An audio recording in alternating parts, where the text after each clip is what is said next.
Suddenly, there's a knock at the door announcing the delivery of another Fog City mystery. In color.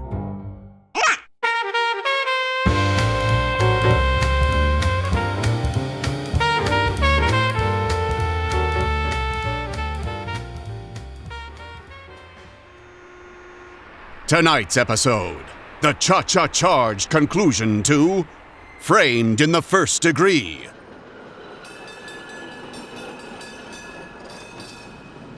My current case was tricky. Chrissy Fields, the exotic ballroom dancer, had waltzed into my office claiming she'd been framed for murder and handed me my gun. But if I could somehow get us both off the hook, I stood to gain more than $1,000.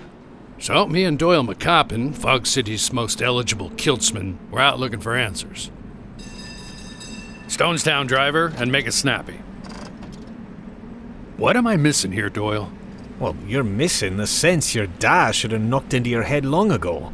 You should have turned the lassie in and been done with it. I need the moolah, Doyle. My last roll of nickels is getting pretty light. Then in the depths of the gloom it appeared. The El Emperador Especial Cantina. Now serving habaneros and regret. We paid the driver. Cheapskate! And approached the door.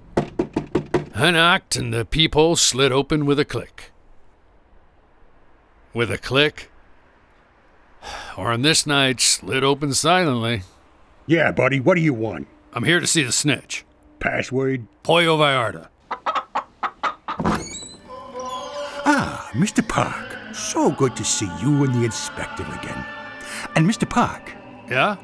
Remember, you cannot see yourself so well as by reflection. Right. We entered the cantina and made our way back to the manager's office. There he was, sitting at a desk in a suit one size too loud, scrawling crayon notations on a Mercator map. Filbert Franklin, a.k.a. the Snitch. Harding, you're late. Sorry, Filbert. Look, I've come to find out who delivered Clayton Ashbury to his maker using your gun? How'd you... There's nothing I don't know. Or is there? It was tempting just to ask him who did it, but with 42% of the story left to tell, the timing just didn't seem right. I have the information you need, but it'll cost you. As I reached for my last roll of nickels, the Snitch grabbed my hand. That's a fine-looking sombrero, Harding. I handed him the hat. Here are the answers to your questions. Across the table, he slid a complex paper origami model of a World War I Vickers-Vimy Rolls-Royce biplane. Oh, you don't see one of those every day. Doyle, could you deal with that? 'Cause my... Papyrophobia? We all have a past. I can unfold it for you. Quicker than last week, Doyle. It's gonna take time, man. There's folds on folds. Time's something we don't have. Tempest fugit. Clock's ticking. We're down to the wire. The arrow's been loose. Ugh, quiet. Let me concentrate. Anything else I need to know, Franklin? You'll find your next clue at the conservatory. Look for the lead pipe. Now we're getting somewhere. Okay, so how do we get to the conservatory? There's only one way. Which is? With a deft and discreet sleight of hand possible only on radio, I drop my last roll of nickels into the Snitch's empty pina colada glass. You take the gondola. The gondola? Aye, the gondola. Be at Pier 39 precisely at sunset. Look for the Italian gondolier. The Italian gondolier. And you'll need a monkey. A gibbon monkey, with rhinestone collar and matching lead. Gibbon monkey. Got it. Come on, Doyle. Or was it a panda bear? There's an old saying in the PI world, every case needs a monkey. And in Fog City, Mr. Wu's Primate Emporium is open for your monkey business 24/7. I grabbed a gibbon to go.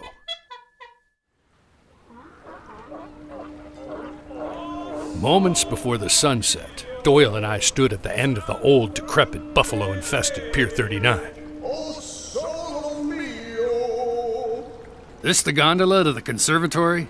That depends. Depends on what? Did you bring the panda bear? The panda? I was in a fix, a bind, a real predicament. There was only one thing I could do. Here, take it. Benvenuti a bordo.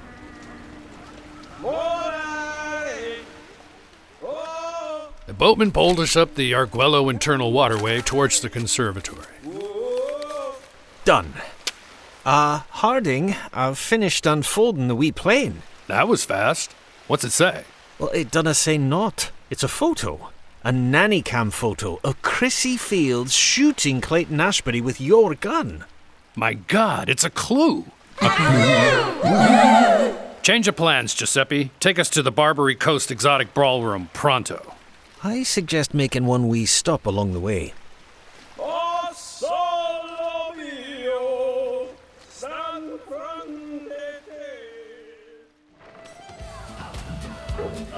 The Barbary Coast was steaming with ballroom dancers. I spied Chrissy spinning a private dance in the VIP room and quick stepped right on in. Mr. Park! Cha-cha-cha! What a surprise! Cha-cha-cha! Park? Senator Alvarado, what are you doing here? Here? Cha-cha-cha! I was never here. Cha-cha-cha! Great. Now who's gonna pay for the dance? Or was that you cutting in, handsome? Nuh-uh, Dolly, not my tempo.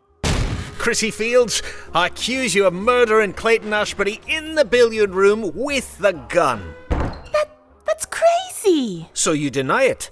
Of course I deny it. Clay was dead when I got there, and Park's gun was lying on the floor. Who said anything about my gun? What? I meant... And can you explain this wee photo here? Objection? A photo is not admissible in radio mystery court. Overruled, lass. That's why we had the boys in the crime lab recreate an incriminating soundtrack. Does this sound familiar? I hate you, Clayton Ashbury, and I'm gonna kill you dead with this gun. Chrissy, no! Blam, blam, blam, blam, blam, blam, blam, blam, blam, blam! Chrissy, no! Blam, blam, blam, blam, blam, blam, blam, blam, blam, blam, blam, blam! Doyle? The haggis. Ew. Come along, lassie. I always knew my big mouth would get me in trouble.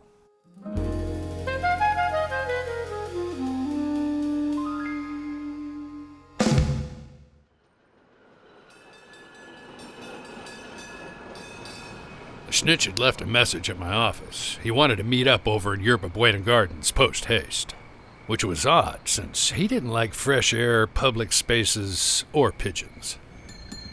When I got there, he was deliberately tossing breadcrumbs to the night shift, who obviously didn't trust him. Can't blame him. I sat down anyway. Nice Tyrolean cap, Filbert. Yes, quite geeignet for dining at Schroeder's fine German food. They're not a sponsor. True, but I do love their schnitzel. You know, I still can't quite work out how Chrissy got my gun. You solved the case, but hate the loose ends. So like your father. I hear some maintenance workers were at your office the other day. Yeah, Latvian crew to fix the vent. Barged in with toolboxes and a rogue condor? Yeah. Standard procedure. I couldn't work with all the rackets, so headed over to Java the Hutt for a macchiato. Giving Chrissy time to waltz in and abscond with your gun. Huh. Well, that clears up one foggy detail at least. You know, Harding, I feel I let you down. How? You didn't collect your more than $1,000. Wait, how'd you know? When I turned my head, the snitch was gone. And on the bench next to me sat my last roll of nickels. I shook my head and stared into the fog. The fog stared back. And so, the case of framed in the first degree is solved at last. Tune in next time for another Fog City mystery. In color.